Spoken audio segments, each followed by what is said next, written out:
This is Dr. Bryson with part 5 of the history of juvenile justice in the U.S.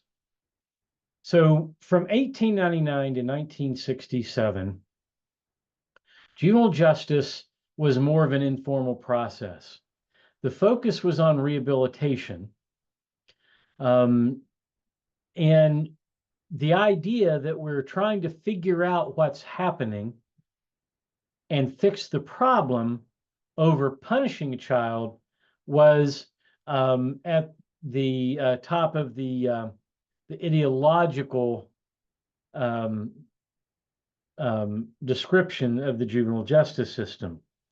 Now, I'm just going to tell you flat out, that's not the way it was happening, but that's what folks were saying. By the way, the actual term juvenile delinquency really started to become big in the 1930s. And I just have to throw this out that my grandfather was considered a delinquent juvenile in the 1930s. By the time I was born, in the mid 60s, he was a completely different person. But a lot of juvenile justice policy running through 1967 was a result of all of what the child savers had done, but then also in the 1930s, what's going on in the Depression? Juvenile delinquency greatly increases. Gee, one of the things we know is that the greater level of poverty there is, the greater level of crime from both adults and juveniles. But I'm going to leave that alone. Okay. But they ideologically said that they believed that juveniles were malleable, that they were a lot easier to rehabilitate. Well, in the 1950s, we really start getting teen angst movies. It's interesting. I saw a documentary about the Brat Pack from the 1980s, and they claim they invented the teen movie. No, they didn't. The 1950s did. Rebel Without a Cause, Splendor in the Grass. Some of these, Splendor in the Grass, I believe, was the early 60s, but these were still the same time period. Now, there's going to be a scene, the opening scene of Rebel Without a Cause, that I'm going to link for you from YouTube, because it shows what the ideal was at the time in the 1950s.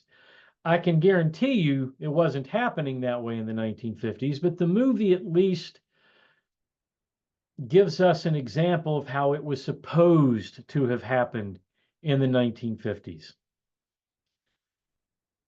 Okay, so what happened in 1967 then? What changed in 1967?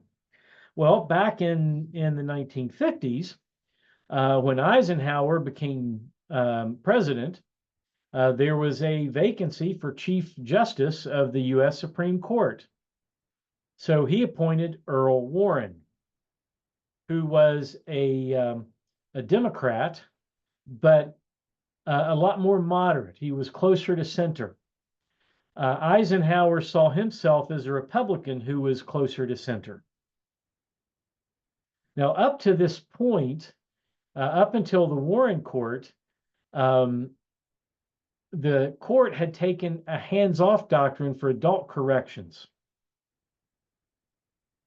By the way, the Supreme Court case, Brown v. Board of Education, the arguments for that case were heard by the U.S. Supreme Court before Earl Warren was appointed to and confirmed as Chief Justice of the Supreme Court. But the court had not made its decision yet. Earl Warren was very instrumental in getting all of the justices to vote to end segregated schools, to require integration of schools. Now, did it happen? Never fully happened, but Earl Warren at least understood the court's role in making that decision.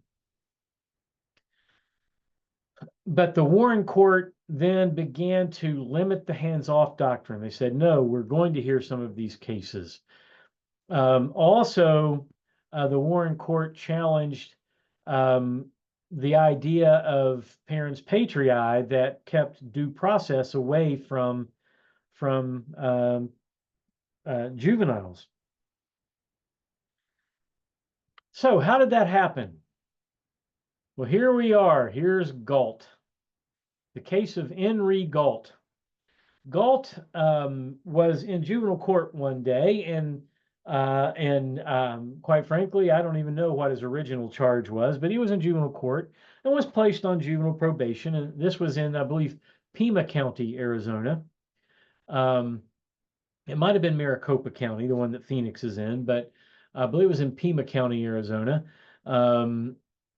So the very next day, a woman who lived close to him while both of his parents were at work, a woman who lived close to them claimed that Gerald Galt and a friend had called her and made obscene phone calls. Now, we don't know the content of those obscene phone calls, but what I do know is that it seems like they were pretty mild. We probably would not consider them obscene today. So she calls his juvenile probation officer. The juvenile probation officer comes and arrests him just based on her telling him that these things happened, that Gerald Galt did these things. That's it. Just happened that way. So it took days before Galt's parents were able to find out where he was and what was going on. When they had the hearing for him, he was not permitted legal representation. He was not permitted to call witnesses against himself. He was not permitted to face his accuser. The woman who made the accusations wasn't even in court. The evidence that he did what he did was that the probation officer said, this woman called me and said this, and that was it. Now, keep in mind, Galt is something like 14 years old at this time. So the court determines that he is a delinquent and that he needs to have good parenting. So we're going to send him to juvenile detention until he's 21 years old. That's 7 years. 7 years. Now, just so you know, if he had been 18 years old, they would have had to have charged him as an adult. He would have gotten a fine with something like 10 days, I think, maybe 30 days in the county jail, and he'd have been done. And that would have been it. So, So with Gerald Galt, the U.S. Supreme Court basically said, and I'm getting this as close to an exact quote as I can, but the terms that I'm using were used in the court decision.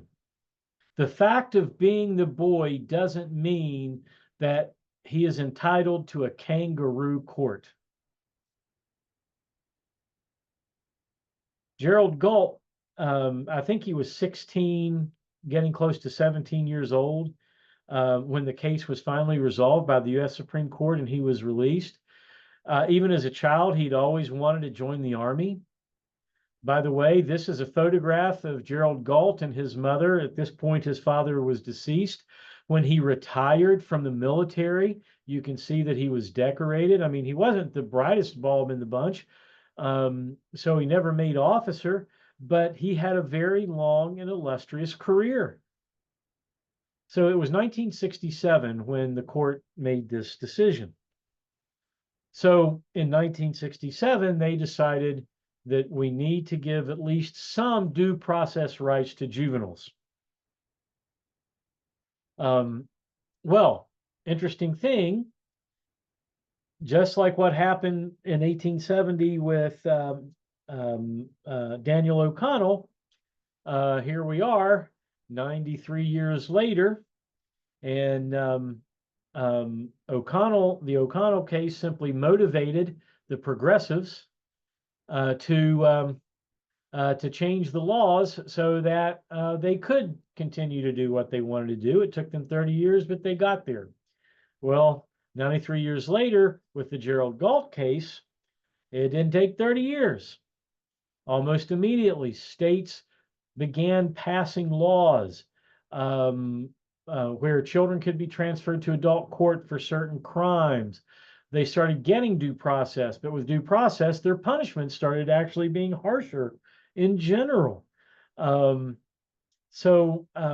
It didn't turn out quite the way that that Earl Warren wanted it to turn out. Before 1970, by the way, Earl Warren had retired from the court. But what's interesting is that as you go through the 70s and into the 80s, meaning my generation, because I graduated high school in 1982, the juvenile delinquency rate was rising. But starting in the 1990s, the juvenile delinquency rate, and some believe it was the late 80s, the juvenile delinquency rate started to decline.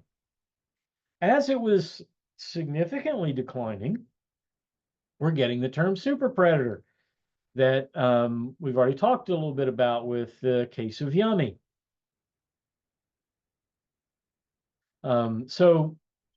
Basically from 1967 to 2000, so for that 23-year period, or I'm sorry, 33-year period, we got more and more draconian with juvenile justice. So you can see here the super predator, the media myth that demonized a generation of Black youth, the scholar that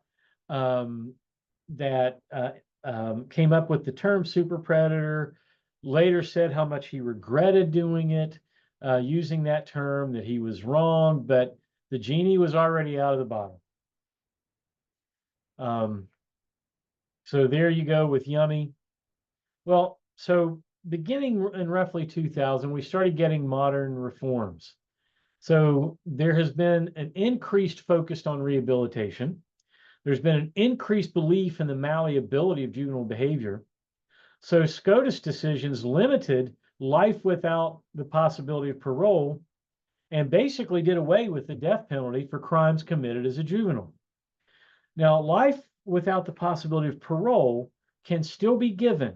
Miller v. Alabama did not say that juveniles could not get life without the possibility of parole. It simply said that it cannot be an automatic sentence.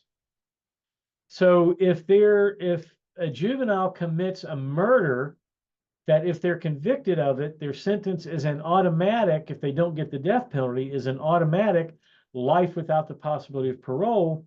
If someone commits that crime as a juvenile and is transferred to adult court, so they're convicted of that crime, they can't get life without the possibility of parole. We don't permit that to happen. So that was Miller v. Alabama. It was decided 12 years ago in 2012. All right. By the way, this is Miller, the guy who was the who was the focus of the Miller v. Alabama. All right, that is the end of the history of juvenile justice in the U.S. By now, I hope you understand that this is a very, very broad brushstroke historical account, that I'm just trying to get you some facts with some of the major concepts and some of the ways that they said they were doing things.